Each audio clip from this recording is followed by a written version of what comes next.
Tu aimes les films d'horreur ?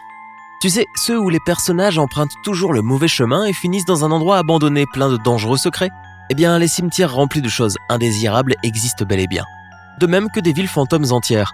Et les raisons de leur existence sont pour le moins surprenantes. Nouvelle voiture. Te souviens-tu de l'excitation que tu as ressentie lorsque tu as acheté ta première voiture ? Ou peut-être rêves-tu actuellement d'une remplaçante flambant neuve pour ton antiquité à 4 roues ?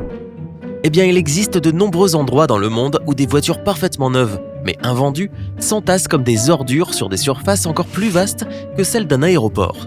Pourquoi les laisse-t-on rouiller de la sorte ? La réponse tient en 3 mots. Crise de surproduction. Il y a aujourd'hui plus de voitures produites que d'acheteurs potentiels. Et comme les usines ne peuvent pas les offrir gratuitement, même si ce serait chouette, elles les envoient à la casse pour faire place à une nouvelle production. Ironie du sort, ces mêmes gens ne peuvent pas simplement arrêter de produire de nouvelles voitures, car cela signifierait le licenciement de nombreux employés et la faillite de l'entreprise. Et ils ne vendent pas non plus ces voitures pour 500 € parce que, dans ce cas, personne ne serait prêt à acheter une nouvelle voiture au prix fort. Au lieu de cela, ils rachètent des bases aériennes et des docks abandonnés pour y laisser les véhicules dont ils ne veulent plus, et ajoutent une majoration au prix de chaque nouvelle voiture pour compenser l'argent qu'ils ont dépensé. Il y a des milliers de voitures en trop dans le monde entier. Du Royaume-Uni au Maryland, en passant par l'Italie, l'Espagne et la Russie, où les voitures européennes importées s'accumulent. Mais une question se pose, pourquoi les milléniaux n'achètent-ils pas autant de voitures que leurs parents quand ils avaient leur âge ? Certains d'entre eux préfèrent le vélo, plus économique et écologique. D'autres utilisent les transports en commun depuis qu'ils ont déménagé dans les grandes villes. Et beaucoup de gens utilisent les services d'autopartage. Certaines personnes ne peuvent tout simplement pas se permettre d'avoir une voiture parce que l'acquisition n'est que la surface du gouffre financier qu'elle représente. Enfin, il semble aujourd'hui que tout, du shopping au travail en passant par les contacts sociaux, peut être facilement fait en ligne, si bien que beaucoup de gens ne prennent même pas la peine de quitter leur domicile. Taxi. Les taxis sont un excellent moyen de se déplacer en ville, mais ils ont souvent des accidents. Leurs pièces détachées sont conservées pour les taxis en circulation, mais t'es-tu déjà demandé ce qu'il advient des vieilles voitures elles-mêmes ?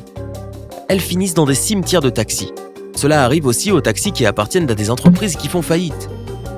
Certains cimetières de taxis abritent des centaines de voitures, comme celui de Chongqing, en Chine, qui, vu du ciel, ressemble à une mer jaune. D'autres contiennent des dizaines de voitures mal garées qui causent de l'inconfort aux citadins, comme le cimetière illégal de taxis du Queens à New York. Dans de nombreux cas, les taxis abandonnés deviennent des refuges pour les sans-abri et cela fait souvent peur aux autres résidents. Vélo. Le moyen de transport le plus écologique, le plus abordable et le plus sain du monde. Qui voudrait se débarrasser d'un vélo ? Pourtant, on peut voir des cimetières de vélos de taille impressionnante dans toute la Chine.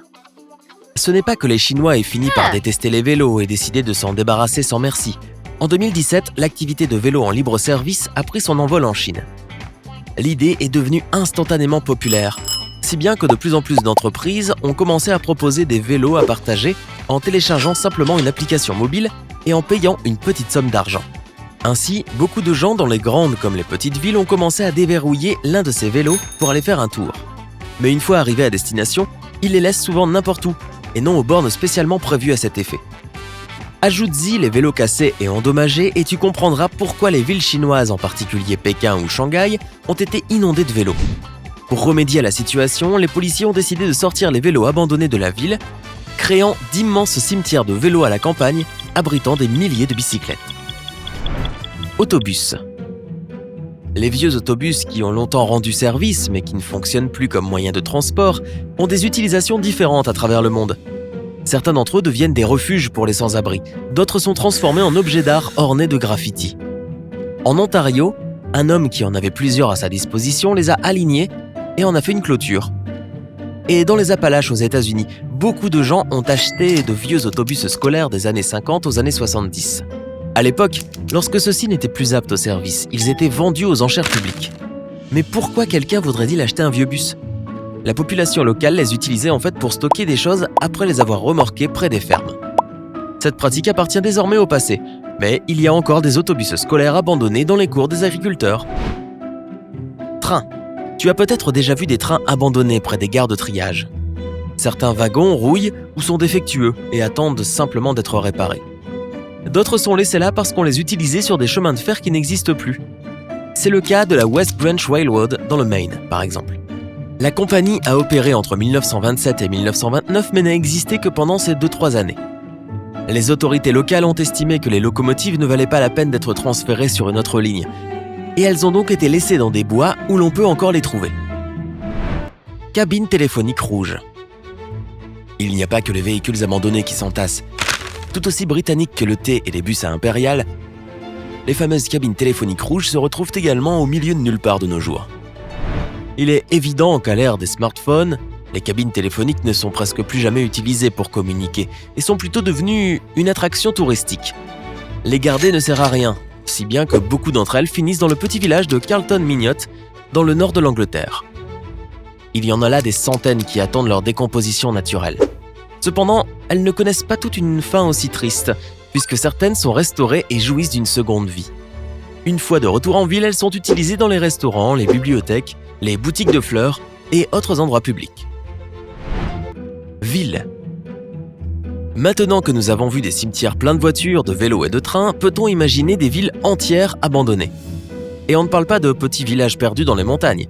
La capitale du Turkménistan, Arkhabad, par exemple, est construite en marbre et a l'air majestueuse, mais c'est essentiellement une ville fantôme, car le pays est l'une des nations les plus isolées du monde. Il est aussi assez courant que des villes minières soient abandonnées lorsque la région est à court de ressources naturelles. Certaines villes se transforment en zones fantômes à cause de catastrophes naturelles ou technologiques. L'explosion de la centrale nucléaire de Tchernobyl, par exemple, a totalement vidé la ville de Pripyat, en Ukraine. Et Varosha à Chypre, qui était autrefois une station balnéaire populaire visitée par des célébrités comme Elizabeth Taylor, Richard Burton et Brigitte Bardot, a été clôturée en 1974 à cause d'un conflit militaire sur l'île. Toutefois, les villes fantômes ne sont pas toujours aussi tristes, puisque certaines d'entre elles servent de toile de fond pour des films ou des séries et deviennent populaires auprès des touristes. Souhaiterais-tu visiter l'un des endroits que nous avons mentionnés ou as-tu peur des lieux abandonnés? Réponds-nous dans les commentaires. Si tu as appris quelque chose de nouveau aujourd'hui, mets un like à cette vidéo et partage-la avec tes amis. Et voici d'autres vidéos intéressantes à visionner pour rester du côté sympa de la vie.